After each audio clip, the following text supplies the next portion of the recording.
शुरू कर रहे हैं हेमेटोलॉजी और हेमेटोलॉजी। फर्क यही है बोलने में, HE यानी HAE मतलब है। हेमेटोलॉजी या हेमेटोलॉजी जो बोलते हो आप सेम ही है, डिपार्टमेंट ऑफ पैथोलॉजी के अंदर में आता है।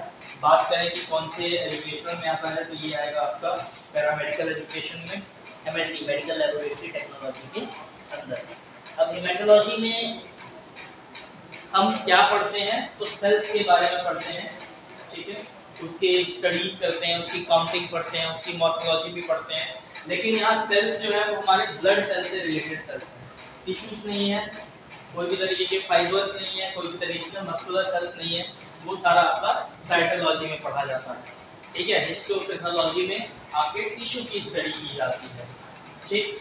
बात करेंगे सबसे पहले इंट्रोडक्शन टू हेमेटोलॉजी की, भाई हेमेटोलॉजी में हम क्या क्या पढ़ेंगे, बेसिक क्या क्या रहेगा हमारा। तो आज का जो टॉपिक रहेगा हमारा इंट्रोडक्शन टू हेमेटोलॉजी का रहेगा कि हेमेटोलॉजी हमारे लिए क्या इंपॉर्टेंट रोल प्ले करती है, specially in the field of medical laboratory technology, और हमें कितना डीपली इसके बारे में पढ़ना है, ठीक है। कहीं कोई डाउट हो तो मुझे बताएं। तो हेमेटोलॉजी के अंदर हम लोग क्या क्या पढ़ेंगे तो सेलुलर कंपोनेंट्स पढ़ेंगे। सेलुलर कंपोनेंट्स मतलब कौन से, आपके जो ब्लड सेल्स में प्रेजेंट है, यानी स्टेम सेल से लेके मैच्योर सेल तक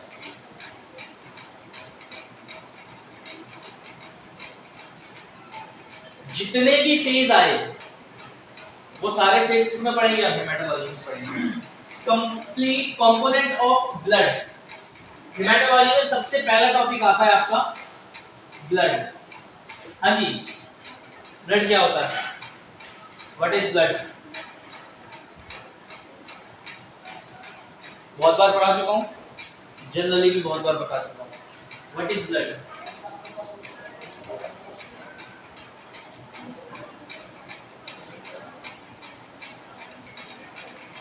मुस्कुराने से खून के बारे में नहीं पता लगता, माइंड तक हो जाता है इस जगह में, यार सब कुछ बता ही पाते। क्या होता है ब्लड, लिक्विड कंपोनेंट होता है। लिक्विड कंपोनेंट होता है। अच्छा, ब्लड के अंदर सर बेसिकली क्या है, मोटा के न्यूट्रिएंट्स, मिनरल्स और विटामिन्स पाए जाते हैं। सब बता दो, बस ब्लड की डेफिनेशन मत बोलना। It is a fluid connective tissue.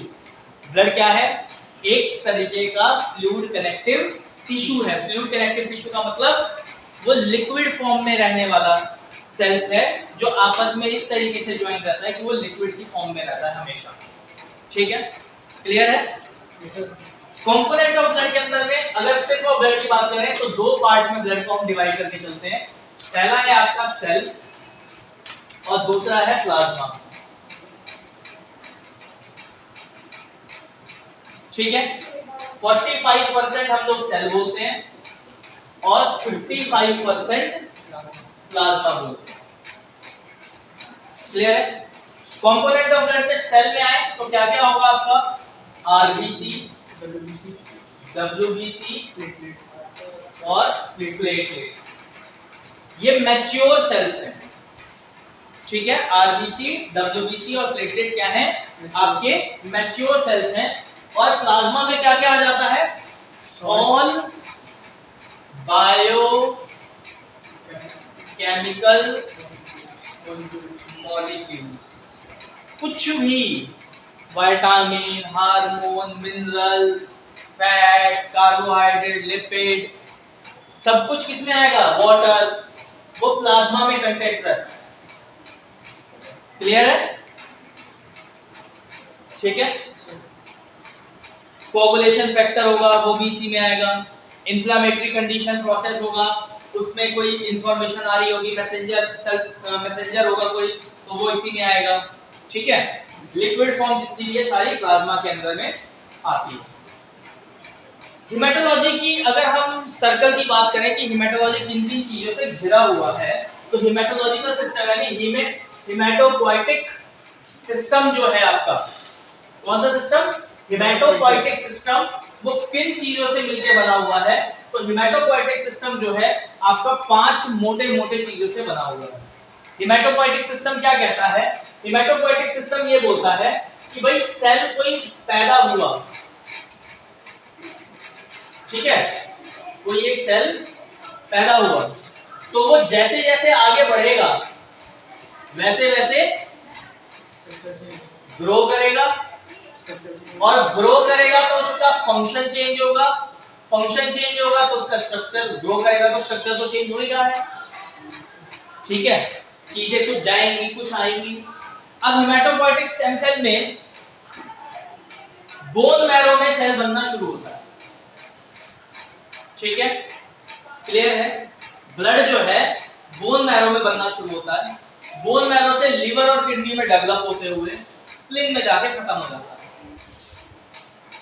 Clear है। और इसी साइकिल को पूरा करते वक्त अलग अलग सेल अलग अलग दिन को कवर करते हैं। अगर हम बात करें स्पेसिफिक आरबीसी की, बहुत कॉमनली पूछे जाने वाला क्वेश्चन है कि हाफ लाइफ ऑफ आरबीसी क्या है, तो उसको बोलते हैं 120 डेज। याद रखना, हाफ लाइफ बोल रहा हूं मैं, फुल लाइफ नहीं बोल रहा हूं। 60 days। आरबीसी की फुल लाइफ स्पेन 120 डेज है, हाफ लाइफ क्या है 60 डेज। यही पे इंसान कंफ्यूज हो जाता है, सीधा बोलते हैं half life of RBC sir 120 days. Half life पूछा है, क्वेश्चन पूछते हैं ध्यान रखना कि देखो डायरेक्ट क्वेश्चन पूछ दिया तो बता दोगे, थोड़ा सा ट्विस्ट कर दिया वहीं अटक जाओगे, ठीक है। तो टर्म्स का ध्यान रखते हुए आपको समझना है। अब आ जाते हैं सेल कंपोनेंट्स के ऊपर। सेल कंपोनेंट्स किस तरीके से काम करते हैं, ठीक है। तो बात करें मैं हिमेटोपोएटिक स्टेम सेल की, यहां पे सीधा इसी पे समझ लो, चार्ट की आसानी रहेगी। हिमेटोपोएटिक स्टेम सेल दो पार्ट में डिवाइड हो रहा है, माइलोइड और common lymphoid. Common myeloid stem cell, common lymphoid stem cell. Common myeloid फिर फर्दर आगे डिवाइड होता है, ठीक है, जिसमें आपका प्लेटलेट बनता है, आरबीसी बनता है, डब्ल्यूबीसी बनता है। ये एक शॉर्ट में बना रखा है, वैसे डिटेल हिमेटोपोएसिस जो आप पढ़ोगे तो उसमें स्टेप्स बढ़ जाएंगे, यहाँ पे जंप करवा रखा है सीधा, ठीक है, बीच के पार्ट को नहीं दिखाया है। जैसे इसमें है बेसोफिल्स, इस्नोफिल, न्यूट्रोफिल और मोनोसाइट, एक कैटेगरी में बन रहा है, थ्रोम्बोसाइट एक कैटेगरी में बन रहा है, और आरबीसी ये हो गया डब्ल्यूबीसी, प्लेटलेट और आरबीसी।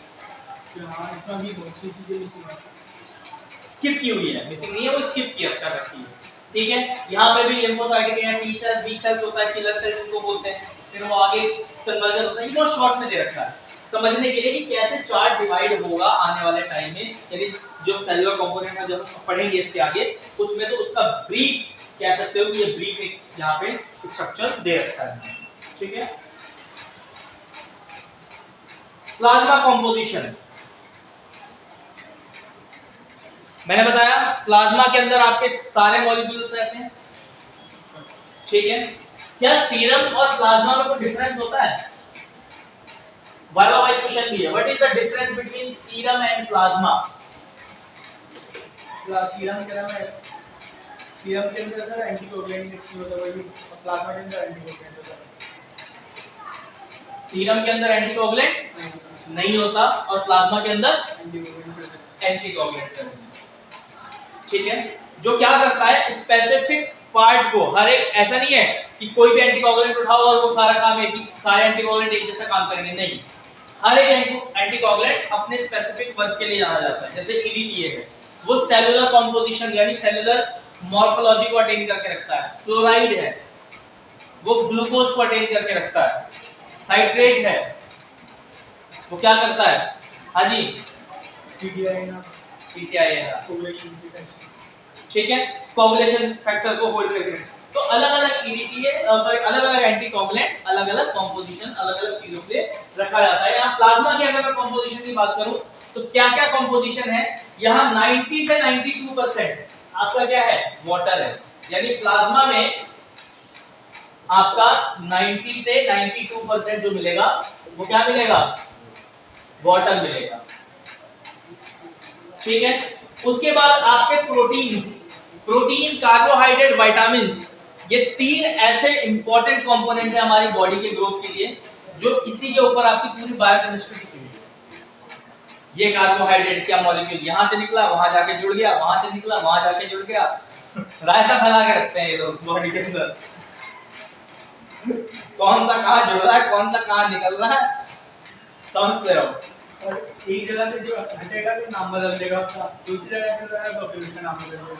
बच्चा पैदा हुआ, छोटा बच्चा है, बड़ा हुआ, स्टूडेंट हो गया, दोस्त बना, किसी का कुछ बनेगा, रिश्तेदारी आती जाती है, एक के बाद एक के बाद एक, ऐसे बायोकेमिस्ट्री का हाल है। जैसे चेंज होगा नाम चेंज हो जाएगा। तो यहाँ पे प्रोटीन जो है वो आपका कितना रहता है, 6 से 7% का रहता है, ठीक है। उसके बाद आगे अदर कंपोनेंट्स की मैं बात करूं, और भी क्या क्या कंपोनेंट्स रहते हैं, तो बचा हुआ 2 से 3% का कंपोनेंट के अंदर क्या आता है, फैट आता है, कार्बोहाइड्रेट आता है, इलेक्ट्रोलाइट आता है, गैसेस आता है, और क्या होते हैं, केमिकल मैसेंजर्स होते हैं आपके, हार्मोन्स वगैरह, मैसेज जो भेजते हैं। कुछ तो होंगे, ऑक्सीजन और कार्बन डाइऑक्साइड बॉडी में घूमती रहती है। कहां चलती है ऑक्सीजन और कार्बन डाइऑक्साइड? ब्लड में कौन से पार्ट में चलती है? हीमोग्लोबिन में कौन से पार्ट में पड़ता है? आयरन। आरबीसी में। हीमोग्लोबिन तो बिल्कुल आरबीसी के अंदर ही चल गया, ठीक है। उसके बाद कार्बोहाइड्रेट क्या है और फैट क्या है? फूड सब्सटेंस है जो हम डिफरेंट फूड सोर्स से लेते हैं, कुछ भी हो सकता है, किसी भी टाइप का फूड सब्सटेंस हो सकता है, ठीक है। अब आ जाओ कंपोनेंट ऑफ ब्लड में, red blood cell, other name क्या है इसका? इरिथ्रोसाइट।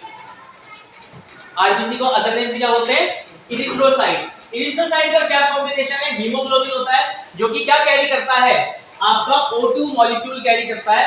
कितने अमाउंट में कैरी कर सकता है? तो 4 यूनिट एक बार में, एक आरबीसी, एक healthy matured RBC 4 unit of oxygen carry. Unit का मतलब अगर एक मॉलिक्यूल ऑफ O2 का है तो O2 4 बार, 1 2 3 4, कौन कैरी कर रहा है ये? आरबीसी में Hb यानी आयरन जो प्रेजेंट है, हीमोग्लोबिन, ठीक है। Sir O2 bearing molecule. हाँ, haemoglobin is a O2 bearing molecule. मतलब हीमोग्लोबिन O2 मॉलिक्यूल को बियर करता है, पकड़ के रखता है। बेयर, लेके चलना, आई कैन बेयर यू, मैं तुम्हारे खर्चे उठा सकता हूँ, I can bear your expense. खर्चे से याद आया, 2 लाख रुपए देने हैं तुम्हें। हाँ बताएंगे, सच में मत जाओ, क्लास पे आओ। हाँ जी, ग्लोबिन क्या है? बाइंड टू O2 मॉलिक्यूल, ये बाइंडिंग करता है उसके साथ में, ठीक है। एक क्या करेगा? कंप्राइज करेगा सब यूनिट को, और दूसरा क्या करेगा? उसको बाइंड करेगा O2 मॉलिक्यूल को। हिम क्या है इसके अंदर? हिम, हीमोग्लोबिन में हिम और ग्लोबिन, हिम मतलब आयरन, ग्लोबिन मतलब चेन, ठीक है। सिंपल फंडा है। 100% क्या करता है? 4 मॉलिक्यूल पकड़ के रखेगा। ईच ग्राम ऑफ, अब ये एक इंपॉर्टेंट पॉइंट है, each gram of haemoglobin equal to 1.34 ml of oxygen, यानी हर 1 ग्राम ऑफ हीमोग्लोबिन, अगर 1 ग्राम आपने हीमोग्लोबिन लिया है तो वो 1.34 मॉलिक्यूल ml, 1.34 ml ऑक्सीजन लेके चल सकता है, यानी अप्रोक्सीमेटली वही हो गया, एक हीमोग्लोबिन पे 4 मॉलिक्यूल का काम, यानी एक रेड सेल पे 4 मॉलिक्यूल टिक के जा सकते हैं। क्लियर हो गया?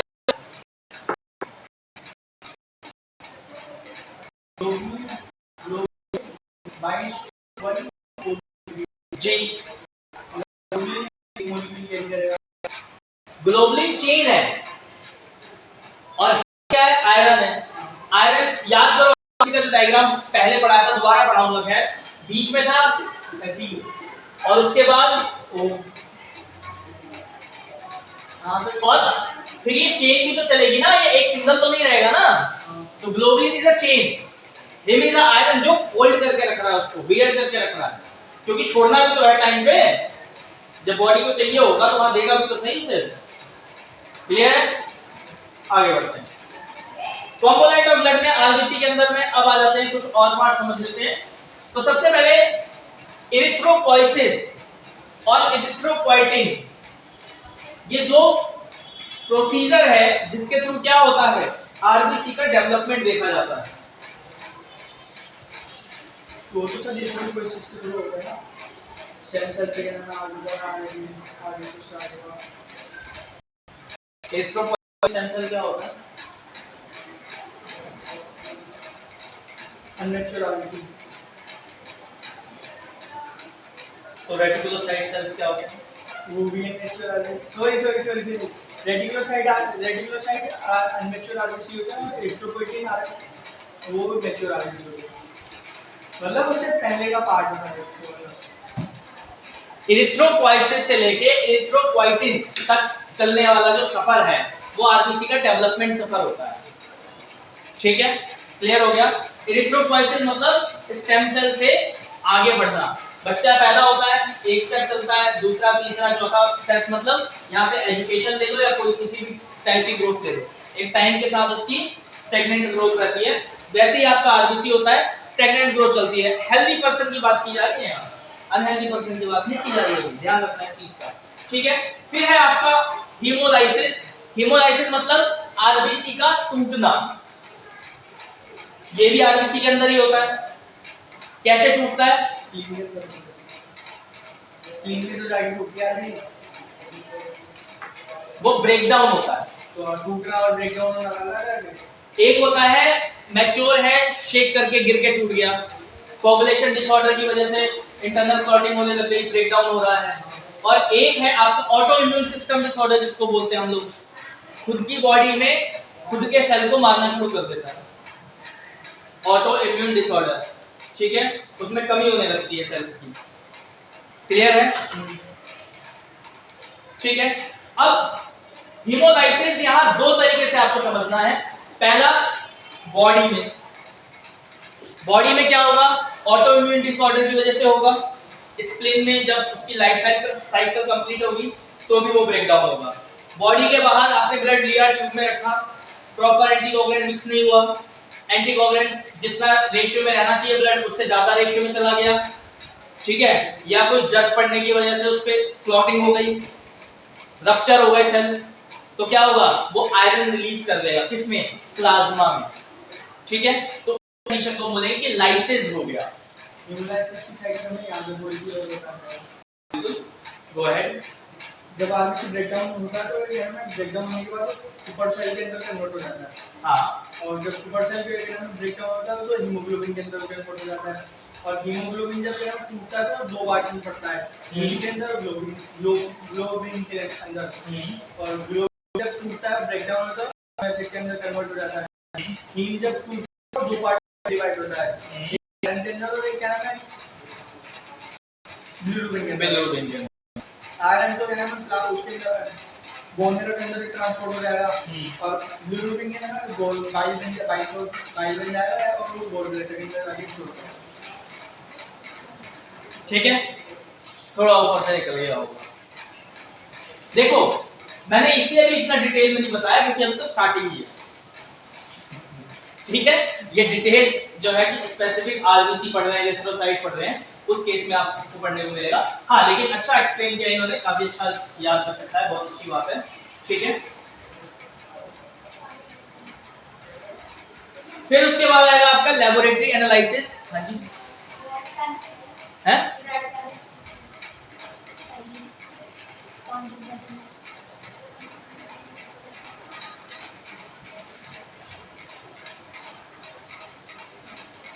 ले आना।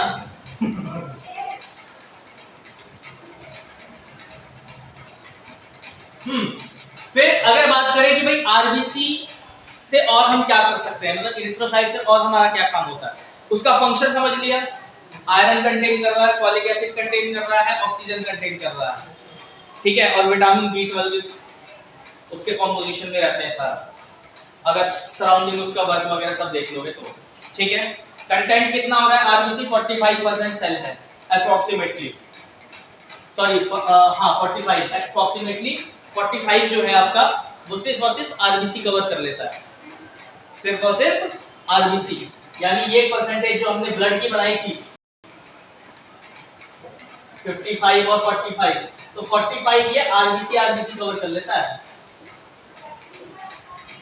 और इस 55 में से ये 54 हो जाता है और 1% जो है बफी कोट होता है जिसके अंदर हमारा WBC और प्लेटलेट आते हैं। ठीक है, तो कंफ्यूज मत होना। स्टार्ट दो बता कहते थे तो एक पर यही पैड हुआ है। ठीक है, 45% RBC, 1% buffy coat, 54% plasma. Clear हो गया। आरबीसी में टेस्ट कौन कौन से लगते हैं, तो उसकी सेलुलर मैकेनिज्म को जानने के लिए आप क्या करोगे, जीबीपी करोगे, जनरल ब्लड पिक्चर, काउंटिंग करोगे इरिथ्रोसाइट की, ठीक है, ईएसआर करोगे इरिथ्रोसाइट से, एचबी करोगे इरिथ्रोसाइट से, और कौन से टेस्ट करते हैं भाई इरिथ्रोसाइट से, HbA1c भी आपका होल ब्लड जिसके अंदर इरिथ्रोसाइट चाहिए होता है, ब्लड ग्रुप इसके अंदर इरिथ्रोसाइट चाहिए होता है, एमपी जिसके अंदर इरिथ्रोसाइट चाहिए होता है, पीटीआई नहीं उसमें तो प्लाज्मा चाहिए ना, जो डायरेक्ट सेल से ही यूज हो रहा है। मैं तो डायरेक्ट टेस्ट बता रहा हूं। RBC count, erythrocyte count, ESR बिना आरबीसी के होगा ही नहीं क्योंकि जो आरबीसी का है, पीसीबी, ठीक है, जीबीपी, एमसीबी, एमसीएच, एमसीएचसी, ठीक है, आरडीडब्ल्यूसीबी, आरडीडब्ल्यूएसबी, कुछ तो कैलकुलेटिव भी है इसमें, मतलब कैलकुलेशन वाले पार्ट है। ठीक है, ब्लड ग्रुप सेल वॉश करके लगाते हैं, ठीक है, और क्या है टेस्ट, एमपी मलेरिया पैरासाइट, वो भी डायरेक्ट आपका आरबीसी से लगता है, मिक्स होता है उसमें आरबीसी चाहिए आपको, काट कई सारे ऐसे मल्टीपल टेस्ट है जिसके अंदर हम लोग करते हैं आरबीसी की हेल्प से कई सारे टेस्ट लगाते हैं। कंपोनेंट्स के अंदर में आ जाते हैं उसके बाद platelet, most important part of our body for closed circulatory system. आपके अंदर जो ब्लड वेसल्स में ब्लड मूव कर रहा है उसमें सबसे इंपॉर्टेंट जो उसको मूव कर रहा है, कहीं से कोई लीक हो तो उसको रिपेयर कर दे, उस पे सीमेंट लगा दे, उसका काम है प्लेटलेट का, जिसको हम बोलते हैं थ्रोम्बोसाइट। ठीक है, थ्रोम्बोसाइट क्या करता है बेसिकली, थ्रोम्बोसाइट जो है अगर कहीं पे भी इंटरनल क्लॉटिंग का या एक्सटर्नल क्लॉटिंग का फैक्टर आएगा, सपोज ये एक वेन है, एग्जांपल के तौर पे सेल्स इस तरफ मूव कर रहे हैं सारे, मतलब आपका फ्लूइड कनेक्टिव टिश्यू यानी ब्लड मूव कर रहा है इस डायरेक्शन में, ठीक है, किसी वजह से यहाँ पंचर हो जाता है, कोई भी चोट लग गई, इंजेक्शन लगा, तो सेल बाहर की तरफ में निकलना शुरू होगा। तो प्लेटलेट की जिम्मेदारी होती है कि जैसे ही यहाँ बाहर आए, मान लो चोट लगी, तो यहाँ ऊपर और नीचे एक लेयर लगा देगा अपनी, ठीक है, जैसे होती है ना जाली की तरह जाएगा, और फिर उसमें दूसरे सेल आने शुरू हो जाएंगे, आरबीसी आएंगे, डब्ल्यूबीसी आएंगे, ऊपर वाले कोगुलेशन फैक्टर की वजह से सेल डेड करेंगे, ड्राई हो जाएंगे, तो ऊपर एक हल्की सी आपको ब्राउन कलर की लेयर नजर आएगी, हाँ, जिसे उंगली कर करके छुटाते रहते हो, ठीक है, फिर घाव बन जाता है वहां। और अंदर से क्या होगा, अंदर भी एक लेयर लगेगी, ऊपर वाली तो फिजिकली रिमूव हो जाएगी, सही हो गया, अपने आप ही हट गई, अंदर वाली कहां गई, हाँ जी, अंदर वाली लेयर कहां गई, रिपेयर हो जाएगी, कैसे जाए, कौन लेके जाएगा, सेल्स, ठीक है, याद रखना जब ब्लड पढ़ोगे तो एक टर्म मैं बताऊंगा जिसमें सेल ग्रोथ और सेल रिपेयरमेंट होती है, वो ब्लड के अंदर ही घूमता है, तो वो क्या करता है, यहाँ से धीरे धीरे इसको रिमूव कर देता है और ये वापस से लाइन सही हो जाती है, ऊपर वाला भी कुछ टाइम बाद क्या होता है, रिमूव हो जाता है, ठीक है। तो प्लेटलेट इसमें बहुत इंपॉर्टेंट रोल प्ले करता है। 13 फैक्टर होते हैं जिसे हम कोगुलेशन फैक्टर बोलते हैं, जिसमें इंटरनल, एक्सटर्नल और common pathway, internal pathway, external pathway और कॉमन पाथवे। कॉमन पाथवे का मतलब है एक रास्ता जिसमें दोनों लोग होके निकलते हैं, जैसे एक रास्ता है गेट का, बाहर से अंदर भी आ सकता है, अंदर से बाहर भी जा सकता है, एक ही रास्ता है ना, तो एक कॉमन पाथवे हो गया, एक इंटरनल हो गया और एक एक्सटर्नल हो गया। एक्सटर्नल मतलब बॉडी से जब बाहर निकाल दिया गया तो क्या फैक्टर करेगा, बॉडी के अंदर रह के क्या फैक्टर करेगा, क्योंकि अंदर का पार्ट था और ये बाहर का पार्ट है, ये एनवायरनमेंट का पार्ट था, जब कटा था और ये इंटरनल है, तो दोनों एक साथ वर्क करेंगे तभी लेयर बनेगी। टंकी अगर क्रैक हो जाती है या हमारा कुछ सामान टूटता है तो हम करते हैं उसको अंदर से भी रिपेयर करते हैं, बाहर से भी करते हैं, कि मजबूती बनी है। तो सेम चीज है, मजबूती बरकरार होनी चाहिए, तो मजबूती के लिए आप प्लेटलेट अपना काम करता है। ठीक है, अब इसमें दो तरीके की बीमारी हो सकती है, थ्रोम्बोसाइटोसिस या थ्रोम्बोसाइटोपीनिया।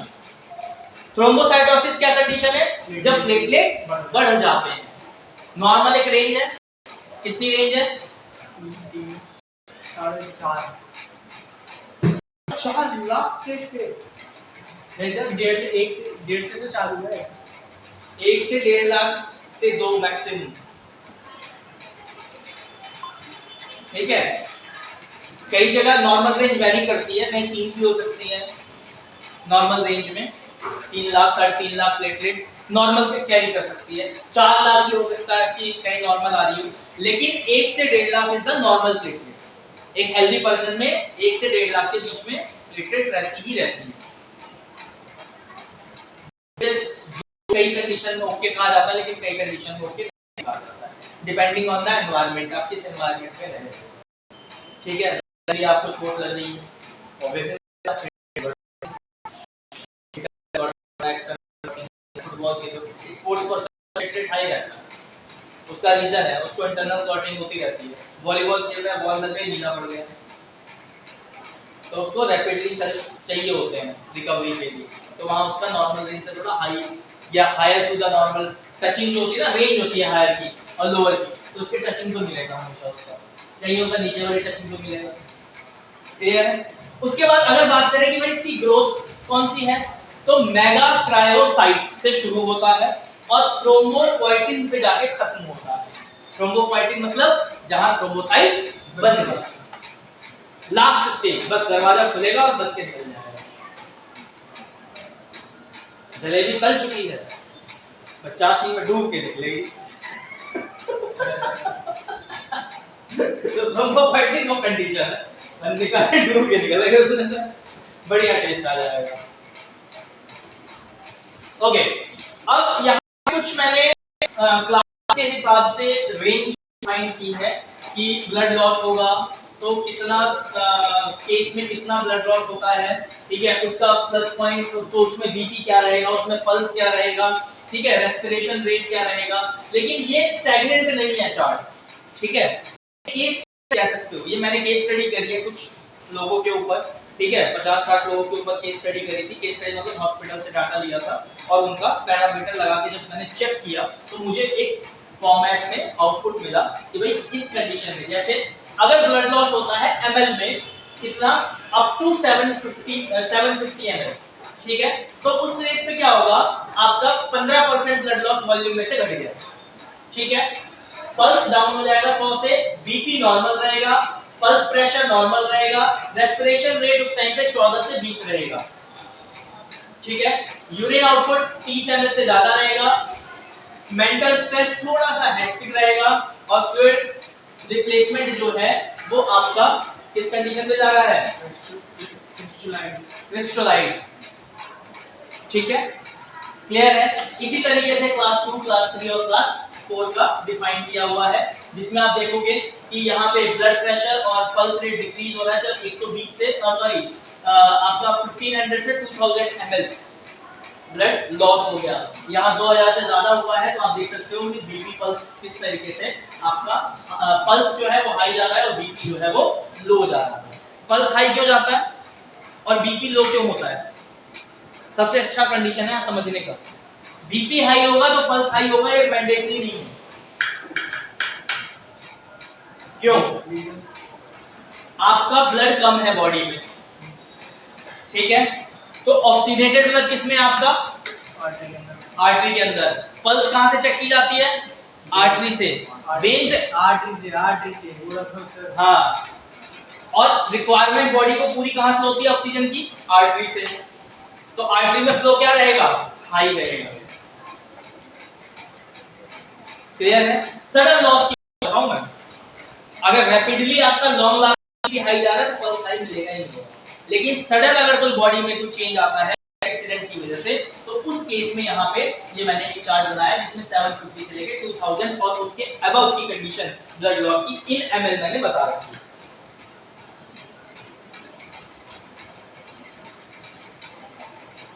और ब्लड से हम लोग क्या करते हैं, फिर ब्लड ग्रुपिंग आ जाता है जिसको हम बोलते हैं ब्लड टाइपिंग। टाइपिंग में हमारे पास, अगर मैं इस अर्थ पे दुनिया पे पूरी बात करूं तो 300 से ज्यादा ब्लड ग्रुप की वैरायटीज हैं, लेकिन एबीओ टाइप में हम लोगों के पास 4 कैटेगरी होती है। वो 4 कैटेगरी फर्दर और 4 कैटेगरी में डिवाइड हो जाती है। वो कैसे डिवाइड होती है, तो हमारे पास उसको करने के लिए 3 तरीके के एंटीजन होते हैं, एंटीजन ए, एंटीजन बी और एंटीजन डी। ठीक है, 3 एंटीजन है, अलग अलग होता है। एंटीजन ए के कलर को डिफाइन किया ब्लू से, बी को येलो से और डी को एक्वा कलरलेस। तीनों एंटीजन का अपना काम है। तीनों एंटीजन ब्लड के प्रेजेंट आरबीसी सेल के साथ रिएक्ट करते हैं और उस रिएक्शन को हम बोलते हैं एग्लूटिनेशन रिएक्शन। क्या बोलेंगे? Agglutination reaction. तोड़ के बोलो, एक बार मैं बोल पाऊं। क्लियर हो गया? ठीक है। हाँ, एंटीजन ए और बी के साथ अगर कोई ब्लड ग्रुप सेल रिएक्ट करेगा, ब्लड सेल, तो वो A blood group A, blood group B, blood group O, blood group A B, इन 4 पार्ट में डिवाइड करेगा। और जैसे ही एंटीजन बी के साथ रिएक्शन देगा तो वैसे ही वो 4 8 में कन्वर्ट हो जाएंगे, यानी पॉजिटिव और नेगेटिव के साथ। ठीक है, ब्लड ग्रुप की बात हो गई। यहाँ पे ये वो ब्लड ग्रुप है जो मैंने आपको बताया था। अब डोनर और रेसिपिएंट डिटेल में जब ब्लड ग्रुप पढ़ाऊंगा तो समझा दूंगा, वैसे समझ लो। सिमिलर तो अब एक ब्लड ग्रुप दूसरे ब्लड ग्रुप को तभी दे सकता है, पहली कंडीशन वो सिमिलर हो। दूसरी कंडीशन उसके सेल्स कुछ मिलते जुलते हैं। यूनिवर्सल डोनर कौन सा है? O negative. यूनिवर्सल एक्सेप्टर कौन सा है? A B positive. अभी फिलहाल इतना याद रखो, इससे ज्यादा डिटेल में।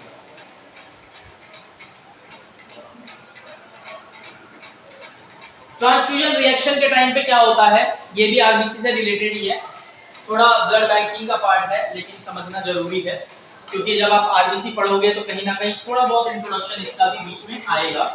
तो होता क्या है, जब आपका ब्लड मेरे में डाला जा रहा है, अगर हम सेम ब्लड ग्रुप के हैं तो ठीक है, मुझे ब्लड की रिक्वायरमेंट है, इरफान ने मुझे ब्लड दिया, तो उस टाइम पे मेरी बॉडी एक्सेप्ट कितना कर रही है उसको, वो देखा जाएगा। और उस टाइम पे क्या होता है, पल्स हाई हो जाते हैं, ऑक्सीजन लेवल ड्रॉप करता है, हाई होता है, टेम्परेचर हाई होता है, बहुत सारी फ्लक्चुएशंस देखने को मिलती है। तो वो मॉनिटरिंग की जाती है with the help of instruments. ठीक है, अगर फ्लक्चुएशन ज्यादा हो रही है, पेशेंट को इरिटेशन हो रही है, उसको दर्द हो रहा है, किसी तरीके का कुछ फील हो रहा है, तो इमीडिएटली ट्रांसफ्यूजन को स्टॉप कर दिया जाता है, रोक दिया जाता है। चांसेस हो सकते हैं कि पेशेंट डेड हो जाए। With in a seconds patient क्या करेगा? डेड कर जाएगा। ठीक है, तो इतना क्लियर हुआ? ठीक है, अब उसके बाद आगे डिजीज पार्ट है। एनीमिक केस होते हैं, अगर आपका क्या होगा, हो जाएगा तो बेटा स्टिक। ठीक है, क्लियर है? अलग अलग डिजीज कंडीशन है, अलग अलग डिजीज कंडीशन है। विटामिन की कमी होने की वजह से भी होगा, क्योंकि विटामिन B12 का इंपॉर्टेंट रोल रहता है आरबीसी के साथ। ठीक है, अदर सेल्स हैं, पीनिया कंडीशन होगी, सिकल सेल एनीमिया होगा, जिसमें आरबीसी का क्या होगा, शेप भी बदल जाएगा, ऑक्सीजन कैरिंग कैपेसिटी भी बदल जाएगी। ठीक है, साइलेंट करो। डिजीज ऑफ इरिथ्रोसाइट है, एज के बाद है, ल्यूकीमिया है। तो ये सारे फैक्टर आपका क्या रहेगा, सेल्स में डिजीज वगैरह जब सेल्स आप पढ़ेंगे तो उसके अंदर आपको ये पढ़ने को मिलेगा। ठीक है, कौन सी डिजीज की वजह से क्या प्रॉब्लम होता है, क्लॉटिंग डिसऑर्डर कैसे रहता है, क्या फैक्टर है जो क्लॉटिंग डिसऑर्डर करते हैं। ठीक है, क्लॉटिंग डिसऑर्डर के साथ में आप साइन सिम्टम्स भी देखोगे, फिर उसके साथ में उसकी काउंटिंग्स वगैरह, सेल की काउंटिंग्स भी देखोगे। ठीक है, ये पार्ट जो आपका बायोलॉजी के अंदर आएगा। उम्मीद करता हूं इंट्रोडक्शन फेज आपको क्लियर हुआ होगा। ठीक है, थैंक यू।